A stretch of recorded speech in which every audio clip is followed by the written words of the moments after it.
안녕하세요. 날씨가 공부하기에 아주 좋은 그런 계절로 진입을 하게 되는데요.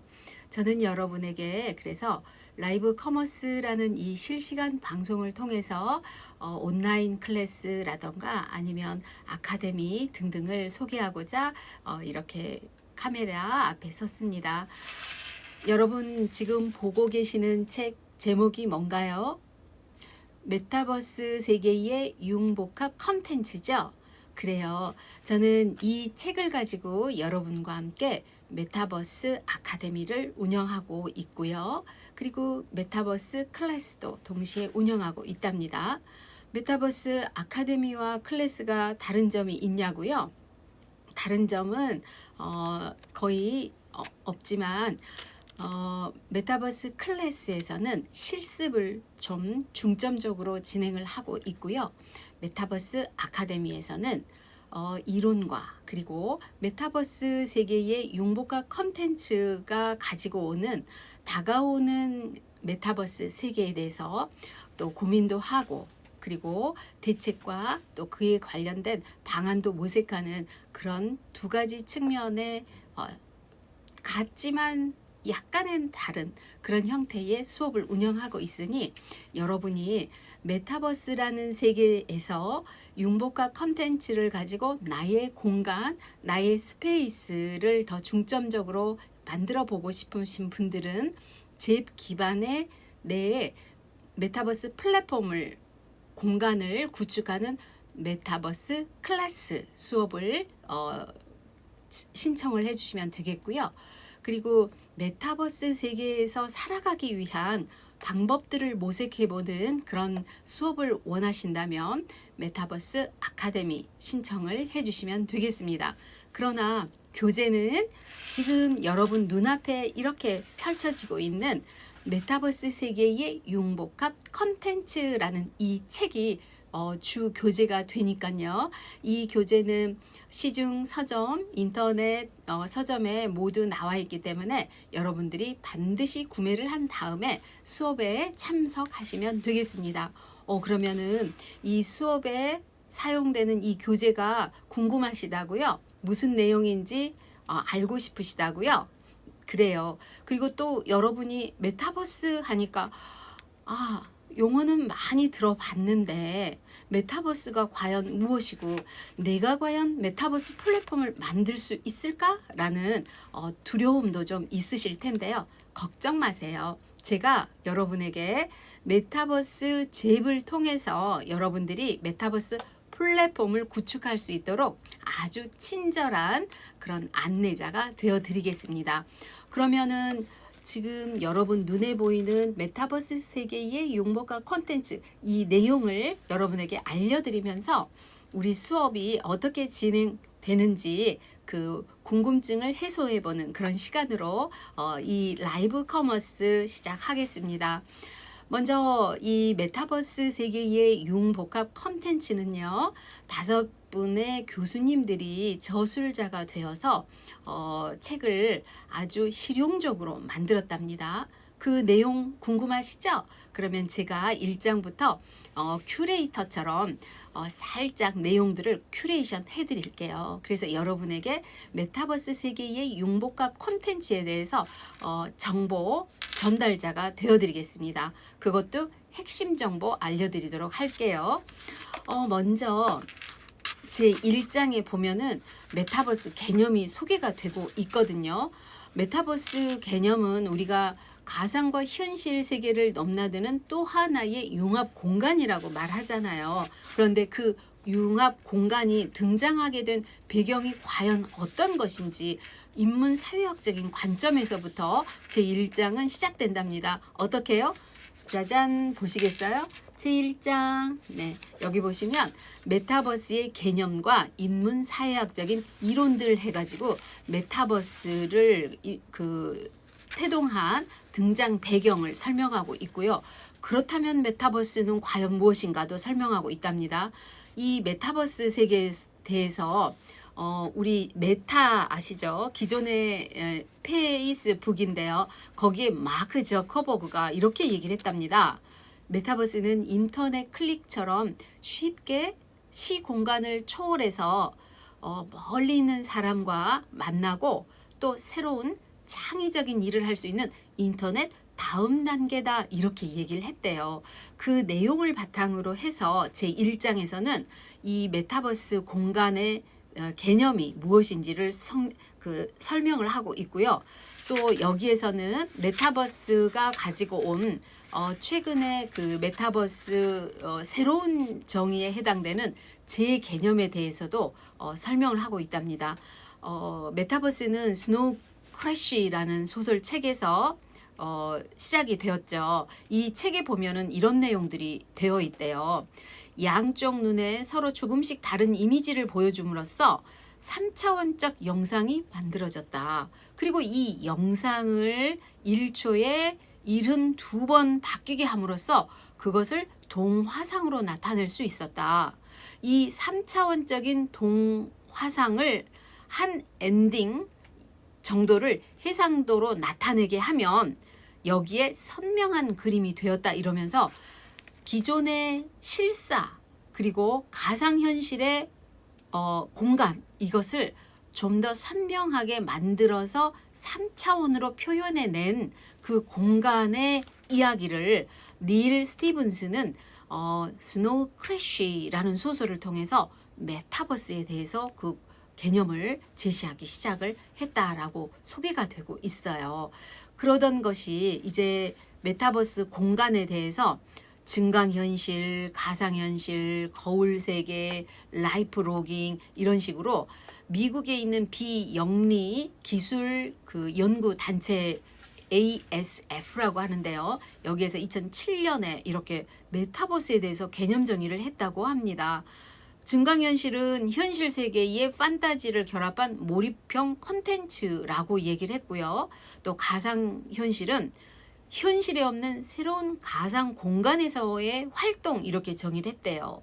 또 거울 세계는 현실 정보를 가상 공간을 통해서 확장해서 활용하는 것이라고 했고요. 또 라이프 로깅은 일상 경험 또 감정을 실시간으로 저장하고 공유하는 것이라고 개념 정의를 하면서 메타버스에 대해서 이 개념에 따라 분류를 하고 범주화하고 계속 이 개념을 적용했다고 합니다. 그런데 이제 이 ASF의 개념이 변화하기 시작을 하는데요. 어떻게 변화를 하게 되냐면 가상현실 이 기술이 발달됨에 따라서 디지털 트윈이라던가 디지털 미라던가 즉 디지털 휴먼들의 활동을 강화한 형태의 그러한 개념으로 바뀌기 시작을 했다고 합니다. 그래서 이 디지털 트윈이나 디지털 미가 등장한 배경으로 웹 3.0을 드는데요. 그러니까 1차원적으로 정보를 전달하는 것을 우리는 1.0이라고 하고요. 서로 이제 댓글을 주고받듯이 메시지를 주고받는 것을 2.0이라고 하는데요.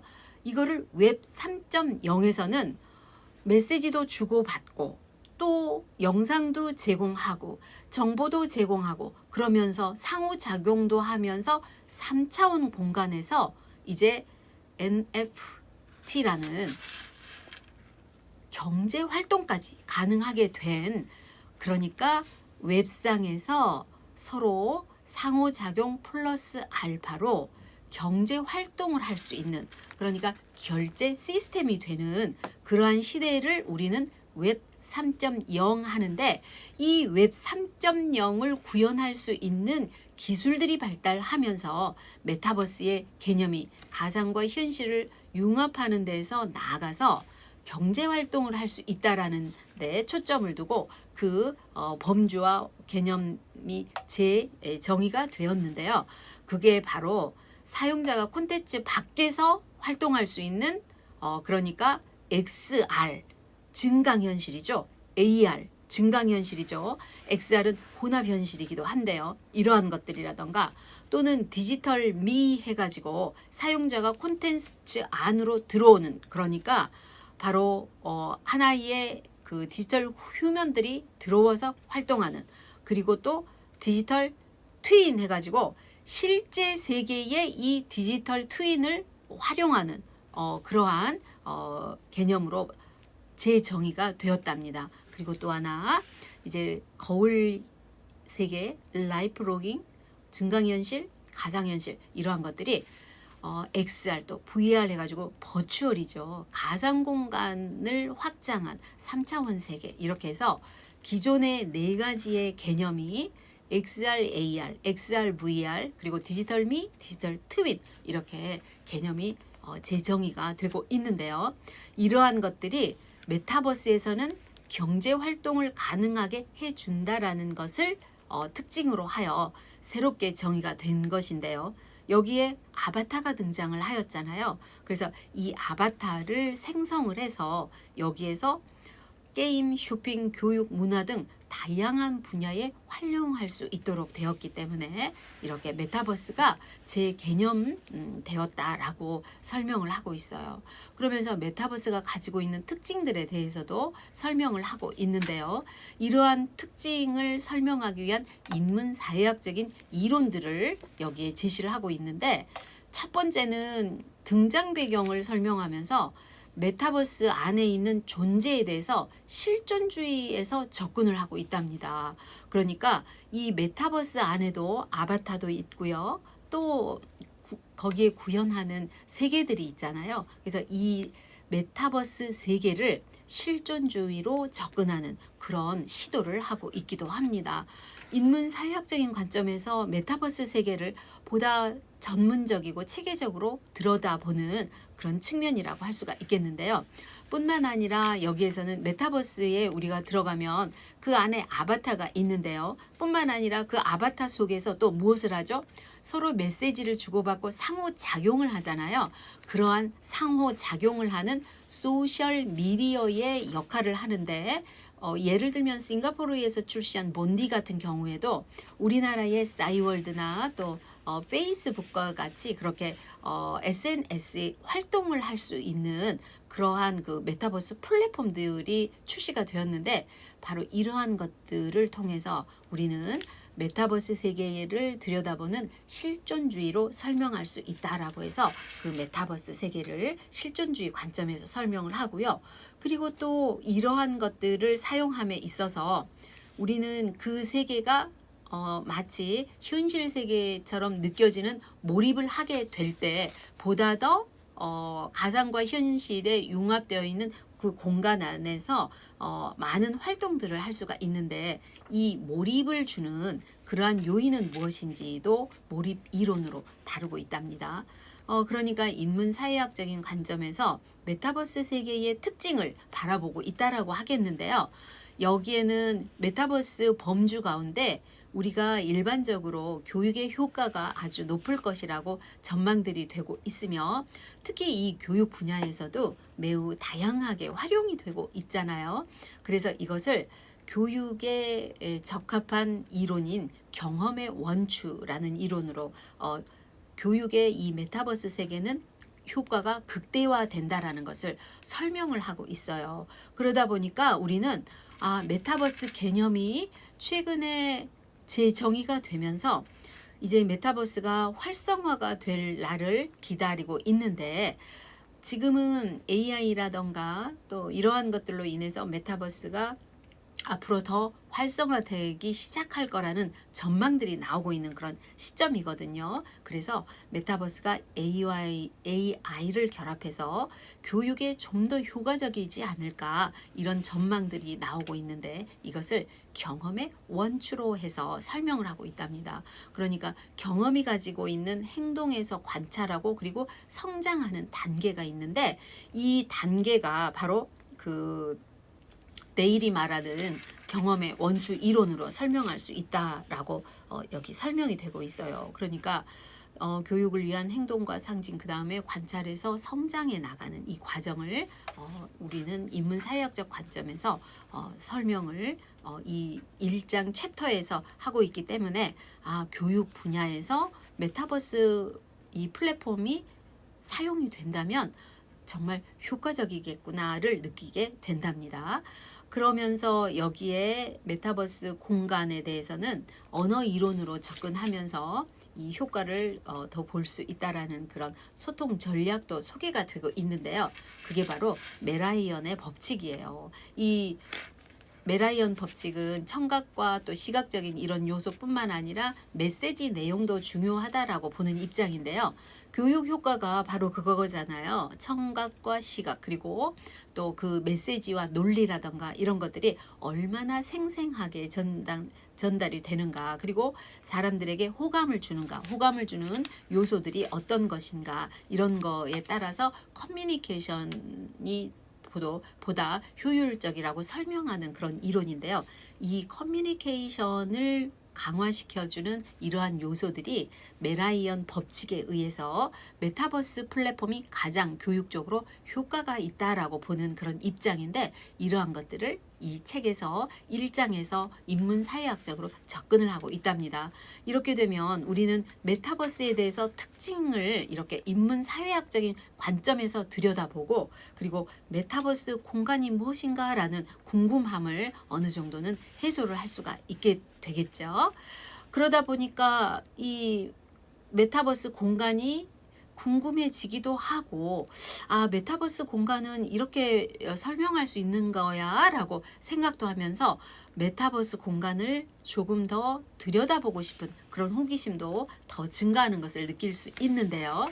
그런 것을 이렇게 제2장에서는 메타버스 공간이라고 설명을 하고 있답니다. 여기 스페셜하고 돼 있죠. 그러니까 메타버스는 스페이스보다는 공간에 해당되는 스페이셜 하면 더 입체적인 거잖아요. 그래서 그 입체 공간에 대해서 제2장에서는 영상 발달사에 따라서 설명을 하고 있는데요.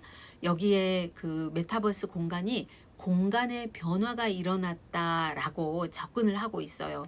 그러니까 기존의 원근법이 없던 그리스라던가 또는 이집트의 그림들 우리가 보시면 어때요? 한번 보실래요? 자, 가까이 보시겠어요? 이렇게 보시면 메타버스 공간이 나오기 전인, 그러니까 원시 시대라고 할 수가 있겠는데, 그때는 벽화가 있었지만 이제 고대 시대에는 이집트 그림을 통해서 평면 구도로 설명을 했고요. 그리고 우리가 그리스 파르테논 신전을 보시게 되면 그 파르테논 신전의 각도라던가 비율이라던가 이런 게 매우 영상 미학적으로 아름답죠. 그래서 그거를 황금 비율을 가진 구조, 건축 구조 이렇게 설명하기도 하고요. 그리고 파르테논 신전을 바라봤을 때 공간이 촘촘하지 않고 서로 각도가 정확하지 않는데도 멀리 원근법으로 바라보면 그 각도가 정확해지는, 시각이 아름답게 느껴지는 그런 건축 구조로 되어 있다라고 하죠. 이것은 당시에는 원근에 대한 개념보다는 그 건축의 비율 그리고 형태, 크기 이런 거에 초점을 두었으며, 이집트 그림에서도 병렬로 나열되어 있는, 그러니까 원근보다는 화면의 배치를 중시했던, 건축도 배치를 중시했던 그런 시대의 특성을 담고 있잖아요. 그런데 이것이 이제 마사치오가 원근법을 발명하게 된 1428년, 이때는 성 삼위일체를 통해서 산타마리아 피렌체 성당에다가 이 성 삼위일체 보시겠어요? 책에 보면은 QR 코드를 들어가면 이 성 삼위일체가 얼마나 위대한지를 설명하고 있는데요. 여기에 보면 그림을 밑에 제단도 그림인데, 다른 데는 다 제단인데 그림인데도 실제 제단처럼 사실적으로 원근법을 활용해서 매우 사람들로 하여금 시각적으로 입체감을 느낄 수 있도록 배치를 하고 있는데, 이 그림이 뛰어난 이유는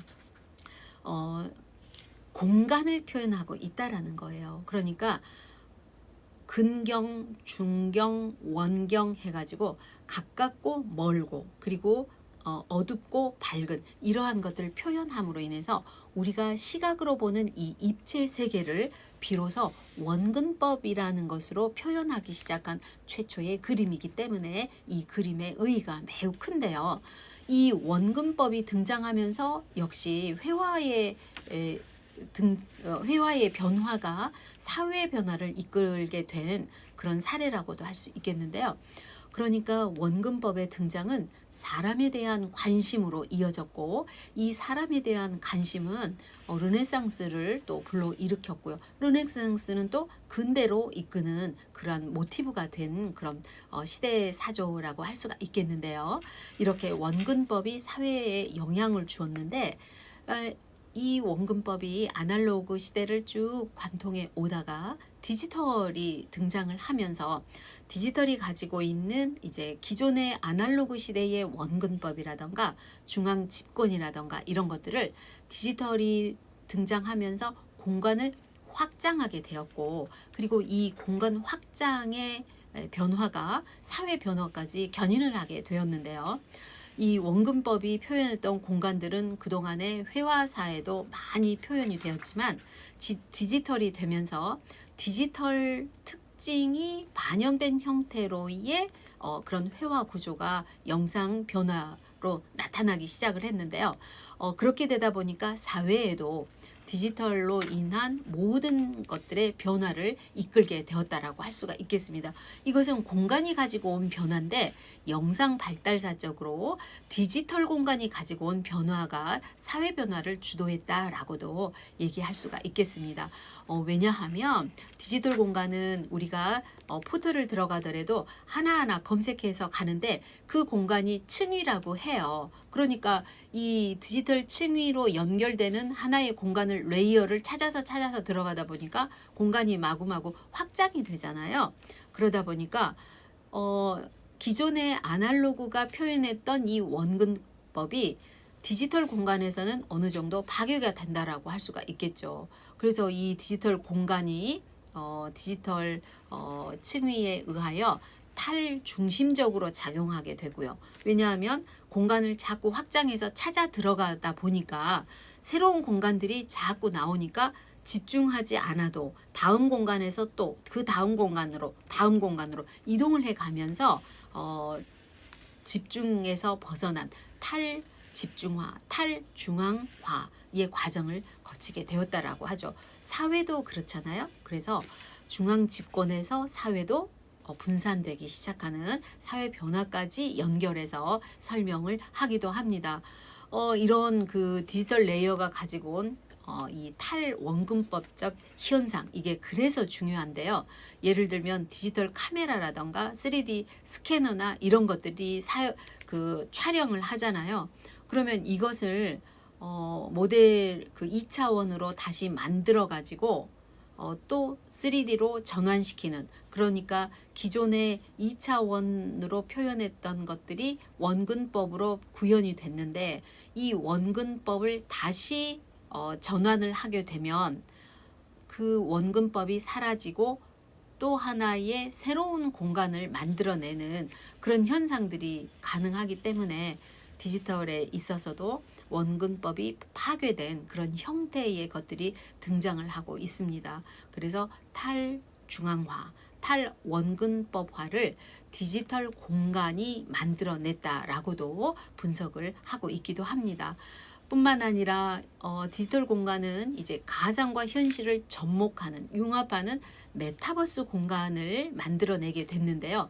이 메타버스 공간이 가지고 있는 특징에 대해서도 제2장에서는 메타버스 공간의 특징으로 설명을 하고 있거든요.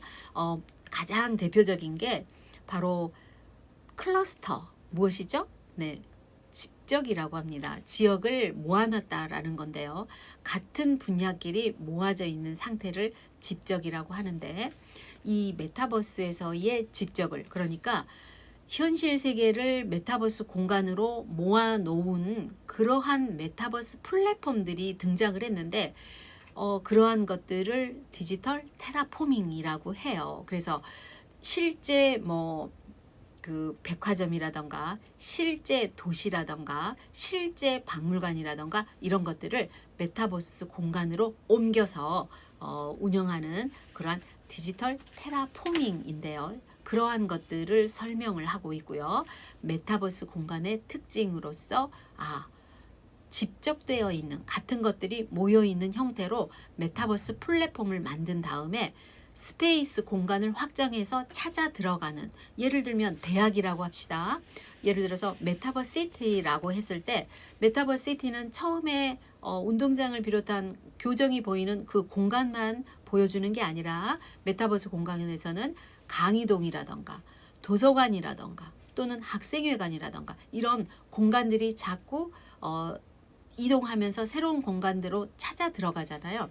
그러다 보니까 기존에 한 곳에 집적되어 있던 것들이 이제 탈중앙화 되면서 찾아 들어가는, 그리고 뭐 대학의 모습들이 한 곳에 모여 있는 메타버스 플랫폼이라는 공간에 모여 있는 그런 디지털 테라포밍의 형태를 띠게 된다라는 거죠. 그래서 메타버스 공간의 특징을 테라포밍이라고 이렇게 설명을 하고 있어요. 제2장에서. 그러면서 이러한 공간들을 찾아서 활용하기 위해서는 사용하기 편리해야죠. 우리는 그거를 유저 익스펜시브 또는 우리는 그것을 유저들이 훨씬 사용하기 편한 구조 이렇게 얘기해서 디자인 공간으로 설명하는데요. UX, UI 이렇게 설명을 하는데 이러한 공간들을 우리는 사용자 경험이라고도 표현을 하는데요. 이 사용자 경험을 사용하기 편리하게 해주는 디자인, 이러한 것들을 디지털 디자인이라고 하는데 이 디지털 디자인을 설명하는 또 하나의 용어가 바로 어포던스입니다. 그러니까 우리가 화살표를 봐요. 그러면 그 화살표를 따라서 가고 싶잖아요. 또는 비상구를 봐요. 그러면 그 비상구로 대피해야 될 것 같은 행동을 유도하는 그러한 표지를 우리는 느끼잖아요. 그래서 이 표지, 우리가 행동을 유도할 수 있도록 해주는 그러한 디자인이 바로 디자인 어포던스인데, 메타버스에서도 조그 셔틀로 점프하게 한다던가 화살표를 향해서 가게 한다던가 아니면 아바타를 따라서 새로운 공간으로 찾아 들어가게 한다던가 이러한 어포던스가 중요하게 되었거든요. 사용성을 위해서. 그래서 메타버스 공간은 어포던스 디자인이 매우 중요하다라는 측면으로 메타버스 공간의 특징을 분석하고 있답니다. 우리가 그러니까 제2장만 가지고도 메타버스 공간의 특성을 충분히 이해하고 그 메타버스에 대해서 호기심을 가질 수 있게 되거든요. 그러니 저는 여러분에게 이 메타버스 세계의 융복합 콘텐츠라는 책을 소개하면서 이 책으로 메타버스 클래스를 진행하고자 합니다. 그러다 보니까 이러한 특징도 있고 새로운 개념의 정의도 되었고, 그렇다면 이러한 것들을 어떻게 활용할지 궁금하기도 하잖아요. 그래서 그 메타버스가 활용되는 사례들을 첫 번째는 디지털 휴먼들이 어떻게 사용되고 있는지 이렇게 QR코드를 통해서 자세히 소개를 하고 있답니다. 그동안에 디지털 휴먼들이 있죠. 그래서 QR코드를 찾아 들어가서 직접 우리가 활동해 볼 수 있고 확인할 수 있는 것들을 소개를 하고 있고요. 그리고 또 이 메타버스가 어떻게 발달되어 왔는지 그 발달사를 게임 이론의 발달사로 소개를 하고 있답니다.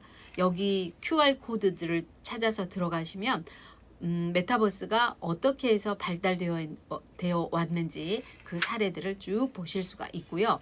그리고 이 메타버스를 그러면은 활용해서 이 공간에 컨텐츠들을 만들어낼 수가 있는데, 어떠한 콘텐츠들이 있는지 융복합 콘텐츠로 분류를 해서 설명하고 있어요.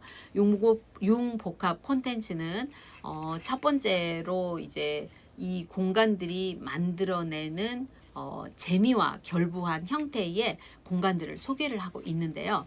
여기 보니까 매우 재미있는 메타버스에서 할 수 있는 일이라던가 아니면은 메타버스 공간의 특징에 맞는 융복합 서비스들은 과연 어떤 것들이 있는지를 소개를 하고 있는데요. 첫 번째는 매스테인먼트 해가지고 미디어인 매스 커뮤니케이션 플러스 엔터테인먼트가 융합한 그런 공간을 소개를 하고 있답니다. 여기 보니까 방송, 예능, 광고, 마케팅 등등과 같이 기존의 사례들을 소개를 하고 있어서 QR코드를 따라가 보면 그 매스테인먼트에 해당되는 메타버스 플랫폼들을 볼 수가 있겠고요. 또 엔터테인먼트 이렇게 해가지고 메타버스에 활용되었던 엔터테이너들의 그러한 사례들 있잖아요. 이러한 것들이 역시 QR코드로 자세히 설명이 되어 있답니다. 그런 다음에 헤리테인먼트에서 헤리티지 플러스 엔터테인먼트를 합쳐서 문화유산을 바탕으로 한 새로운 엔터테인먼트 세계를 메타버스 플랫폼으로 구축한 그런 사례들을 이렇게 보여주고 있어요.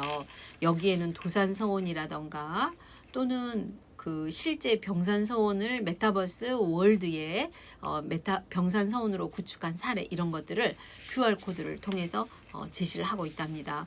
그리고 쇼퍼테인먼트 해가지고 쇼핑 플러스 엔터테인먼트를 결합해서 메타버스 플랫폼에서 제공하는 그 상품을 판매하고 이것을 통해서 엔터테인먼트 콘텐츠와 연결하는 그러한 것들을 QR코드 사례를 통해서 이렇게 설명하고 있네요. 재밌는 것은 디센트럴랜드에서 밀라노의 패션 워크를 개최를 했는데 그러한 사례들도 있으니 여러분들이 이 책을 통해서 확인하실 수가 있을 것 같아요.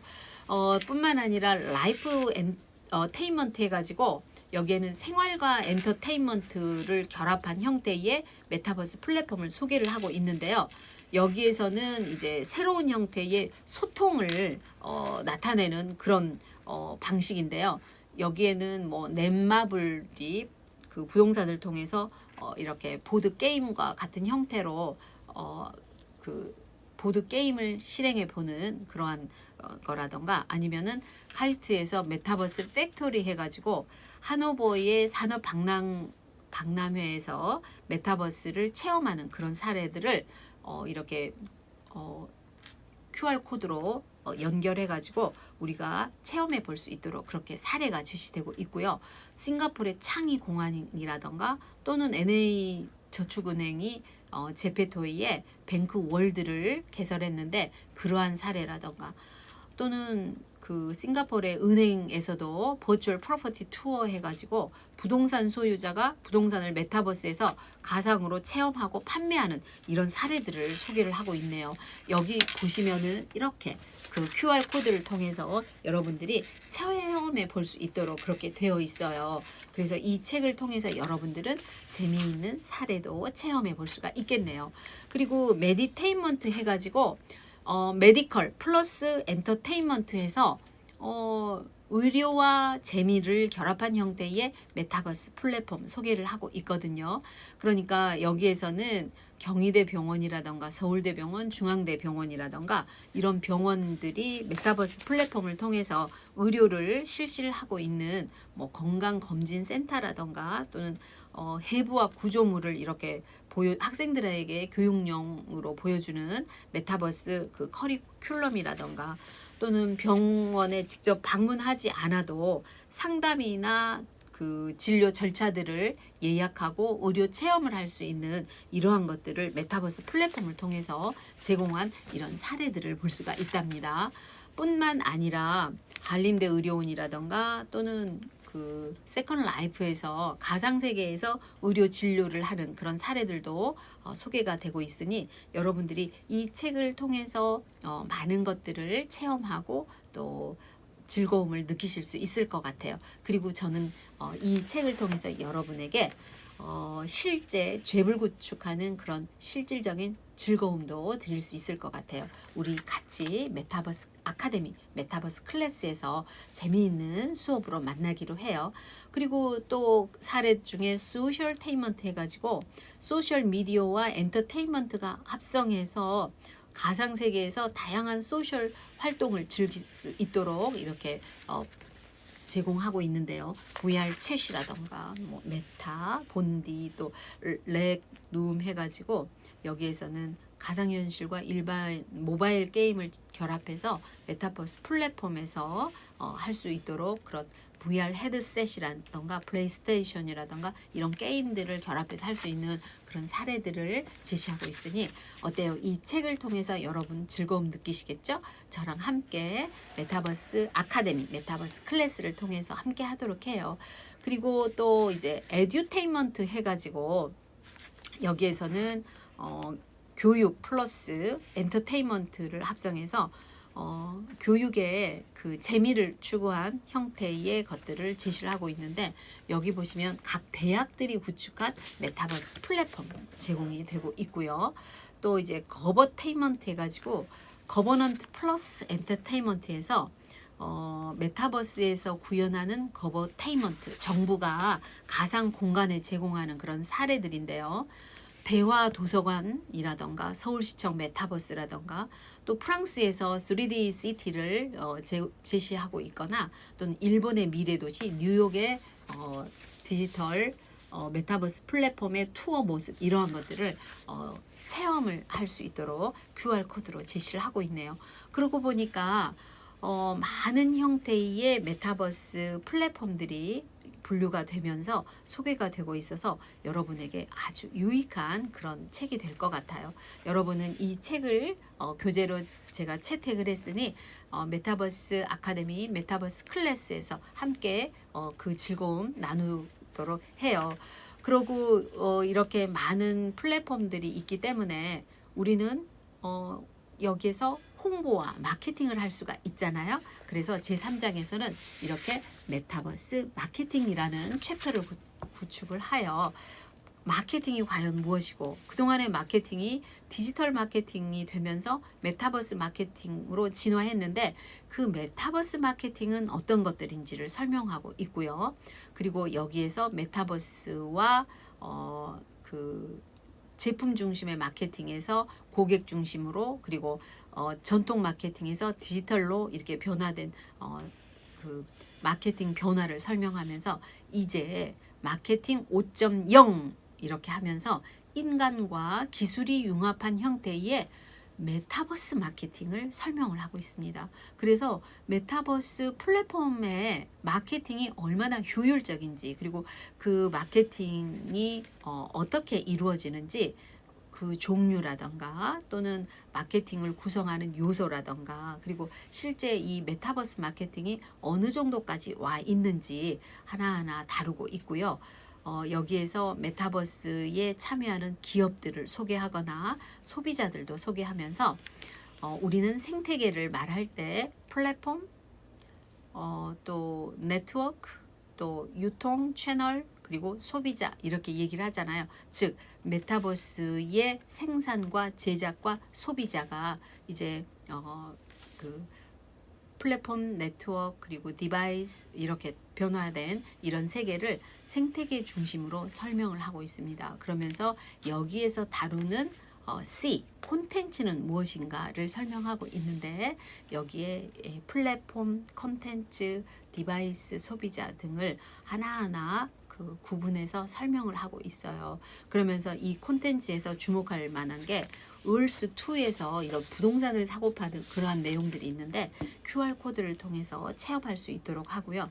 특히 여기에서는 궁금한 게 무엇이고 또 어떻게 사용할 수 있는지 등을 이렇게 메타버스에서 부동산을 구매하려면 어떻게 해야 할까요? 라는 이런 박스를 통한 퀘스천 마크를 통한 실제 체험할 수 있도록 친절하게 구성을 하고 있고요. 그리고 올스2에서 땅을 구매해 볼까요? 라고 하면서 이 구매 방식을 박스 처리하여 친절하게 실제로 구매해 보는 그런 체험할 수 있도록 구성을 하고 있답니다. 되게 재미있는 것들이 많아요. 백악관이라던가 에펠탑이라던가 또는 천안문이라던가 이렇게 사례들을 직접 우리가 체험할 수 있도록 되어 있으니, 여러분 이 책을 통해서 메타버스 세계 저랑 함께 알아가시도록 하죠. 그리고 이 얼스2에서 하는 홍보 영상들도 이렇게 제시가 되고 있거든요. 그래서 수업에서 하나하나 이것을 제가 재밌게 큐레이터 해드리겠습니다. 큐레이션을 해서 제가 큐레이터와 같은 그런 역할 해드리겠고요. 그리고 디바이스에 해당되는 그 VR이라든가 HMD라든가 등등, 그리고 그 필요한 장비들 여러분에게 안내를 해드리겠고요. 그리고 실제 제공하는 콘텐츠들은 무엇인지, 여기에는 이제 게임이 제공이 되고 있는데요. 아니면 페이스북에서 사명을 바꾸면서 메타가 되었는데, 그 메타 호라이즌 월드 있죠. 메타버스 플랫폼. 그래서 그러한 곳들이라던가, 또는 방탄소년단이라던가 뭐 그 엔터테이너들이 거기에서 포트나이트라는 그 메타버스 플랫폼에서 공연을 했던 사례라던가 기타 최근에 그 엔터테이너들이 그 공연했던 이런 사례들도 함께 체험해 볼 테니까요. 많은 신청해 주시기 바라겠고요. 그리고 이제 마케팅을 우리나라에서는 어떻게 활용하고 있는지 여기 보시겠어요? 이렇게 활용 사례들이 많이 나와 있거든요. 현대자동차도 있고요. 롯데월드도 있네요. 그래서 뿐만 아니라 우리나라 도시도 메타버스를 어떻게 활용하고 있는지 경주 관광이라든지 부산 감천 마을이라든지 또는 메타버스를 활용한 5개 광고라던가 이러한 것들이 많이 소개가 되고 있어서 여러분들이 이 책을 아주 꼼꼼하게 재밌게 접근할 수 있도록 제가 함께 할게요. 제가 여러분에게 소통해 드리겠습니다. 그리고 이렇게 마케팅을 한 다음에는 뭐하고 연결이 되죠? 딩동댕, 바로 결제 시스템인데요. 그 결제 시스템을 구축하기 위한 NFT가 있네요.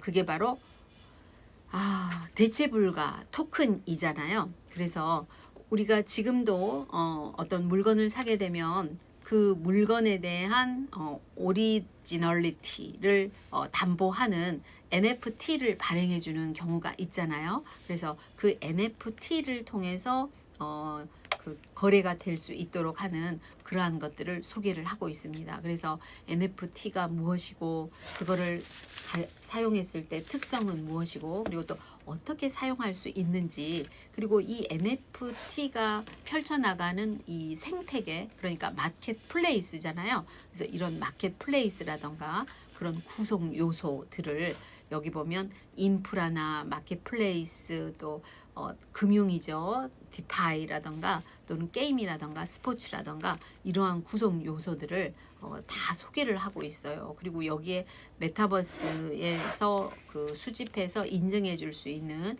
여러 가지 그 발행하는 코인들에 대해서도 설명을 하고 있거든요. 그래서 여러분들이 메타버스 클래스, 메타버스 아카데미에 오시게 되면 저랑 함께 이 책을 중심으로 해서 이렇게 이론 공부도 하고요. 실제 체험도 하고요. 그리고 가장 재미있는 잽을 구축하는 그런 시간으로 구성이 됩니다. 그러니 여러분, 자, 저랑 함께 메타버스 세계로 가보실까요?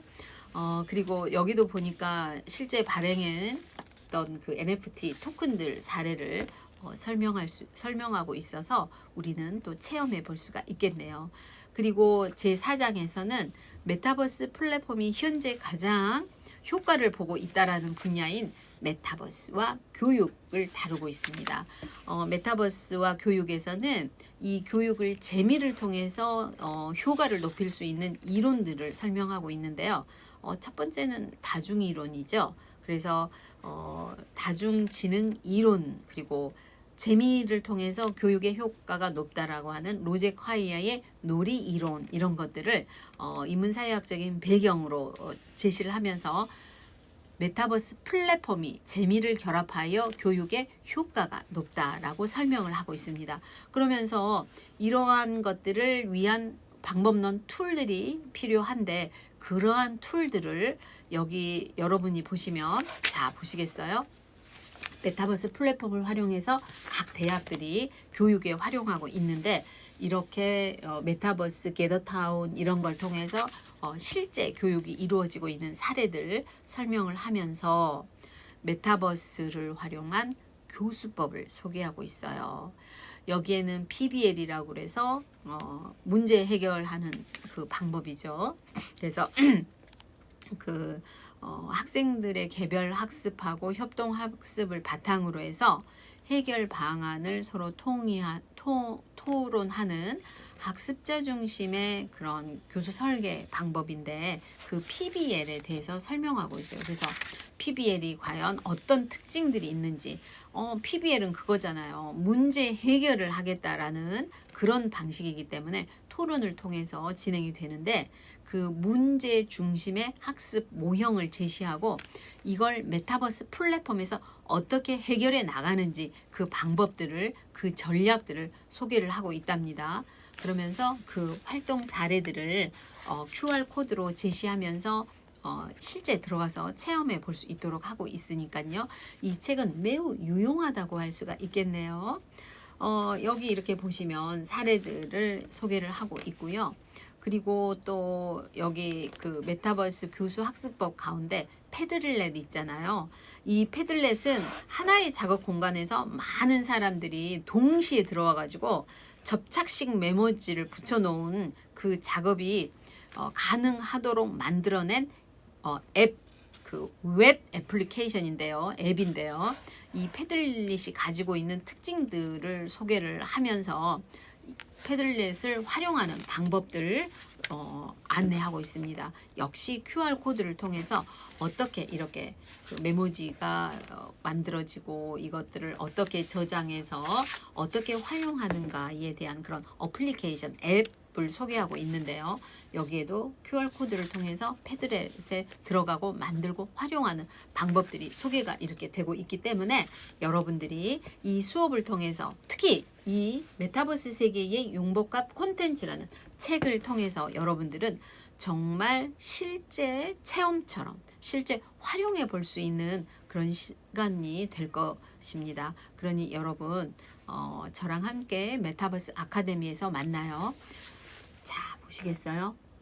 QR코드를 통해서 직접 체험 가능하겠죠? 여러분 그래서 제가 여러분에게 소통해드리고 정보도 전달해드리고 그리고 메타버스 잽도 만들어보는 창작자도 되어드릴 테니 저와 같이 메타버스 아카데미, 메타버스 클래스 함께 해요. 그리고 메타버스에서 또 잼보드도 활용하는 방법 소개되고 있네요. 보시면 그래서 이 잼보드도 QR코드를 통해서 실제로 체험하는 방법도 잽을 통해서 이렇게 잽을 통해서 수업에 활용하는 방법들 교육에 메타버스와 교육 파트에 해당되는 내용들이 있으니까요. 저랑 함께 메타버스 아카데미, 메타버스 클래스 하시기로 하겠고요. 그리고 게더타운도 나와 있군요. 게더타운의 방법도 있으니 여러분에게 제가 큐레이터처럼 정보 전달자 되어드리겠습니다. 그리고 이제 다음으로는 메타버스 이 플랫폼 공간의 특징이 하나의 공간으로 머무는 게 아니라 확장되는 특징이 있고 이것은 전 세계를 넘나드는 그런 또 하나의 가상 융합 공간이잖아요. 그래서 메타버스는 글로벌 시장을 향해 나가고 있는데 이 글로벌 시장은 교류와 협력으로 가능하죠. 그래서 제5장에서는 메타버스 교류와 협력 파트를 만들었고요. 그리고 이제 로저 제임스 해밀턴이 말했던 3D 가상세계에서 더 많은 시간을 보내게 될 것이라고 그 예측을 했는데 3D 가상현실 세계인 메타버스에서 세계 사람들은 어떻게 교류하고 협력하는지 또 그 필요성이 무엇인지를 먼저 이렇게 제시를 하면서 사회 연결망 이론에 따라서 메타버스 플랫폼은 점차 확장할 것이고 또 문화가 서로 상호작용하는 그 이론에 따라서 메타버스 플랫폼은 글로벌 시장으로 나아갈 것이다 라고 예측을 하면서요. 메타버스 세계가 가지고 있는 기업들은 과연 어디까지인지 그리고 이 기업들의 특징은 무엇인지 주요 미국의 10대 기업을 분석하고 있어요.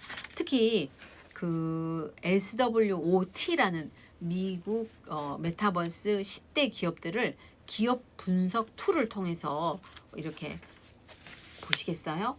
이렇게 아주 전문적이고 또 요약해서 한눈에 알아볼 수 있도록 아주 잘 그 분석을 하고 있는데요. 예를 들면 여기는 노블록스 나와 있거든요. 그래서 로블록스가 가지고 있는 강점이 무엇이고, 로블록스가 가지고 있는 기회 요인이 무엇이고, 또 로블록스가 가지고 있는 약간의 약점은 무엇이고, 그리고 이 로블록스가 가지고 있는 위협 요인은 무엇인지를 분석하면서 이 로블록스가 향후 어떻게 펼쳐진다라는 전망까지 진행되고 있어요. 그런데 로블록스만 있냐고요? 미국에 10개 기업들이 다 있습니다. 여기에는 보니까 에픽 게임즈도 있고요. 유니티가 있네요. 그리고 또 나이엔틱도 있고요. 또 보니까 디센트럴랜드도 있고요.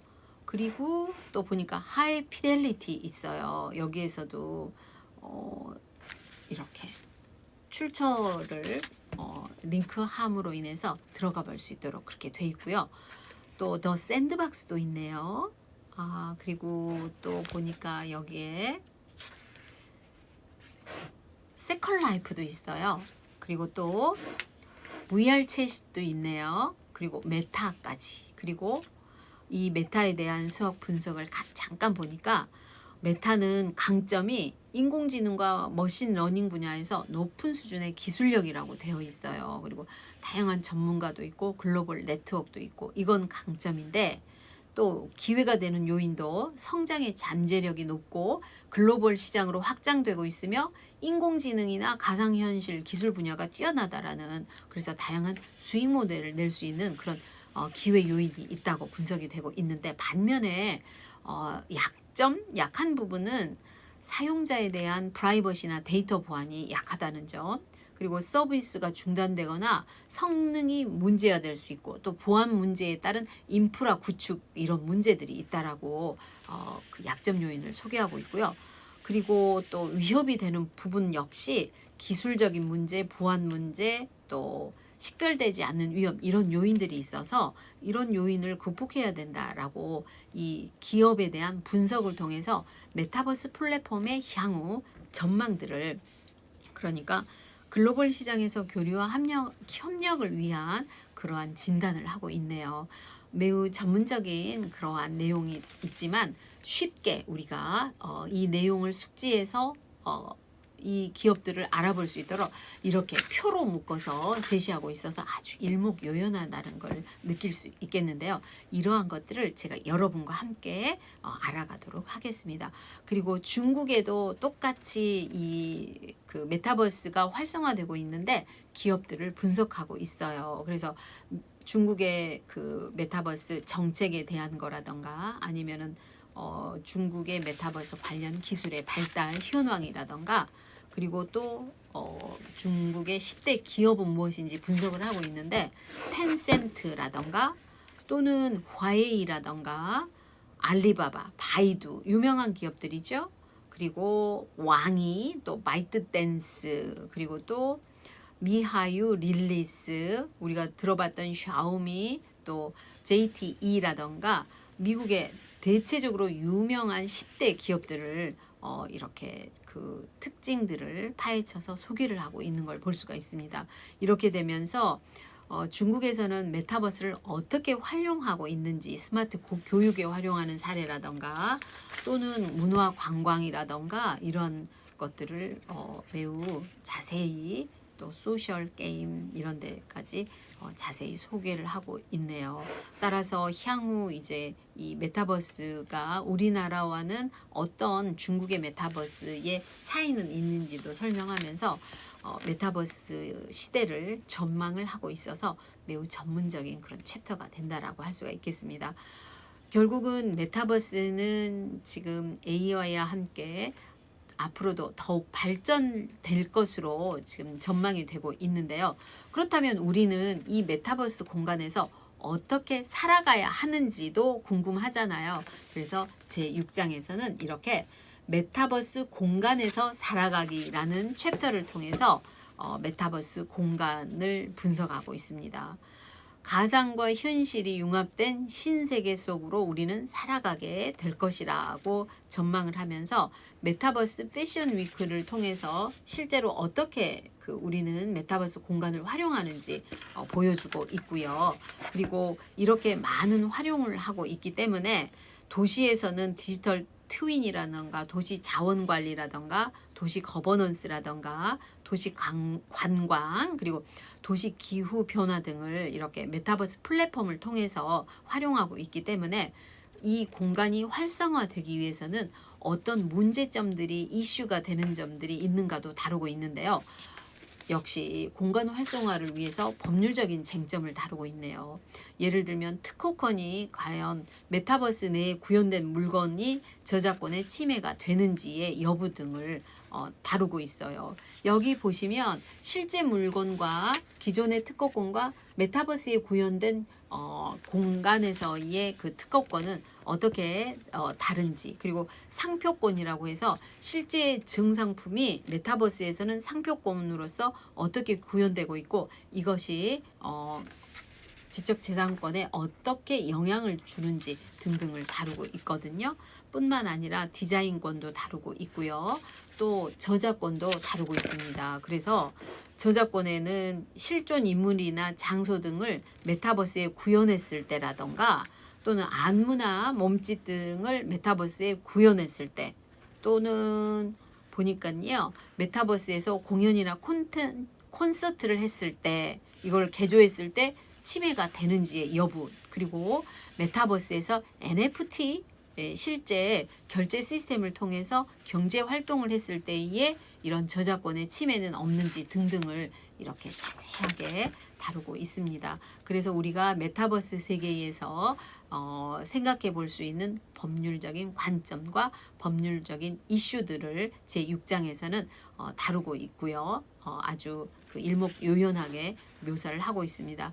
여기에 법률 이슈에도 경쟁 방지법이나 퍼블리시티권 그리고 개인정보 보호도 다루고 있으면서 우리나라에서 특허청에서 가상 상품을 심사하는 그런 지침을 권고안을 제시했는데 그 권고안에 대해서도 이렇게 사례를 통해서 제시를 하고 있기 때문에 메타버스 세계에 발생할 수 있는 이러한 법률적인 쟁점들을 알아볼 수 있겠습니다. 그리고 가상 상품도 어떻게 분류가 돼서 어떻게 그 인정하고 판단하는지 그런 사례들도 나와 있고요. 그리고 과학기술정보통신부에서 메타버스에 대한 가이드라인을 제시를 했는데 거기에 따른 윤리 원칙이 또 소개가 되고 있고요. 이렇게 되면서 우리는 메타버스 세상에서 살아가기 위해서 어떠한 준비가 되어야 하는지를 소개를 하고 있습니다. 이 책은 그래서 메타버스를 인문사회학적 관점으로 아바타 중심으로 들여다보면서 개념을 정의하고 그리고 메타버스 공간을 영상발달사로 설명하면서 공간의 특성을 설명하고 그리고 메타버스의 마케팅, 교육 그리고 글로벌 국제 협력 이런 분야까지 다루면서 우리가 메타버스 공간에서 살아가려면 어떤 점을 주의해야 하는가까지 서론에서 결론에 이르는 아주 자연스러운 챕터 구성을 통해서 메타버스 세계에서 알아야 할 모든 것을 알 수 있고 메타버스 세계에서 구축할 수 있고 체험할 수 있는 사례들을 매우 다양한 각도로 소개하고 있으며 그리고 메타버스 세계에서 살아가기 위한 방안들을 모색해보는 그런 아주 전문적이면서도 실용적인 그런 책이 나왔으니 이 책을 가지고 저는 여러분에게 주 교재로 채택해서 메타버스 아카데미 그리고 메타버스 클래스를 운영을 하고자 합니다. 그러면서 이제 핵심에 해당되는 메타버스 시티 구축하기 사례를 통해서 여러분들이 쥐앱을 구축할 수 있도록 할 텐데요. 여기에서도 보면 QR 코드를 통해서 1단계에서부터 48단계까지 실제 제작을 해볼 수 있는 그런 구성들이 이루어지고 있답니다. 특히 QR 코드를 통해서 따라할 수 있도록 되어 있기 때문에 이 책은 매우 유용해요. 그래서 저는 여러분에게 이 책을 강력 추천하면서 이 책을 가지고 그 메타버스 클래스, 메타버스 아카데미를 진행하고자 합니다. 책은 서점에서 여러분들이 구매하실 수가 있겠고요. 메타버스 시티라는 이 쥐앱을 구축하는 사례를 1단계, 잽 계정 만들기 2단계, 스페이스 만들기 3단계, 스페이스 이름 설정 및 비밀번호 설정 4단계, 권한 설정 5단계, 닉네임 설정하기 6단계, 스페이스 아래 기능 설명하기 7단계, 친구 초대하기 8단계, 관리자 메뉴 및 맵 에디터 9단계, 아바타 움직이기 및 상호작용 10단계, 주요 버튼에 대한 소개 11단계, 화면 공유하기 12단계, 참가자 확인하기 13단계, 따라하기 및 옷 입히기 14단계, 프로필 수정 및 상태 메시지 15단계, 영상 설정 16단계, 스페이스 설정 17단계, 채널 리스트 18단계, 피드백 보내기 19단계, 이모티콘으로 감정 표현 및 리액션 하기 20단계, 공개 채팅 21단계, 미디어 추가하기 22단계, 유튜브 임베드하기, 유튜브도 링크해서 볼 수 있게 하고요. 22단계, 이미지 넣기, 사진 같이 공유하기 24단계, 화이트보드 활용하기 25단계, 다른 포털로 이동하기 26단계, 미니게임 하기 27단계, 벽을 맵 에디터를 통해서 꾸미기 28단계, 바닥 꾸미기 29단계, 오브젝트 활용해서 꾸미기 30단계, 배경음악 설정하기 31단계, 배경 화면 설정하기 32단계, 앞에 있는 화면 설정하기 33단계, 벽 꾸미기, 그리고 34단계는요. 오브젝트를 통해서 꾸미기 35단계, 오브젝트를 업로드하기, 그리고 36단계는 오브젝트를 설정하기, 그리고 37단계는 노트 오브젝트 활용하기, 그리고 38단계는 링크하기, 그리고 39단계는 웹사이트를 임베드하기, 그리고 40단계는 오브젝트의 크기를 변경하기, 그리고 41단계는 그 텍스트를 바꾸기, 42단계는 거기에 설치되어 있는 오브젝트 타일을 변화시켜 보기, 그리고 43단계는 거기에 설치되어 있는 타일들을 제어하도록 그 설정하기, 통과할 수 있게 또는 통과할 수 없게 이렇게 설정하기, 그리고 44단계는 거기에 있는 타일에 효과 주기, 그리고 45단계 역시 포탈 효과를 입히기, 그리고 46단계는 프라이빗 공간을 만들기, 그리고 47단계는 그 타일 효과를 스포트라이트를 주어서 이용할 수 있도록 하기, 그리고 중요한 48단계는요. 이런 템플릿에 제공되는 그 오브젝트들 이외에 조금 더 업그레이드 된 형태의 공간을 위한 스토어가 있는데, 여기가 에셋 스토어거든요. 이 에셋 스토어에서는 유료 그 오브젝트들이 있는데, 그걸 통해서 조금 더 그 업그레이드해서 잽을 구축하기 등등과 같이 이렇게 48단계에 걸친 잽 구축하는 방법이 부록으로 제시되면서 QR 코드를 통해서 하나하나 따라가서 해볼 수 있도록 되어 있거든요. 그러다 보니까 이 책은 매우 실용적이면서도 전문적이고, 이론과 실제 체험과 그리고 실제 구축이 활용이 가능한 형태의 아주 유용한 책이기 때문에 저는 메타버스 세계의 융복합 콘텐츠, 이 책을 가지고서 여러분과 함께 메타버스 클래스, 메타버스 아카데미 진행하고자 합니다. 어때요? 여러분, 저랑 함께 메타버스 세계로 같이 가보실까요? 그래요. 저는 여러분들을 메타버스 세계에 초대하고, 그리고 메타버스 함께 할 수 있도록 여러분의 크리에이터, 여러분의 커뮤니케이터, 그리고 여러분의 큐레이터 되어드리겠습니다. 자, 저랑 함께 메타버스 세계로 가시죠. 네, 또 다음 시간에 만나요.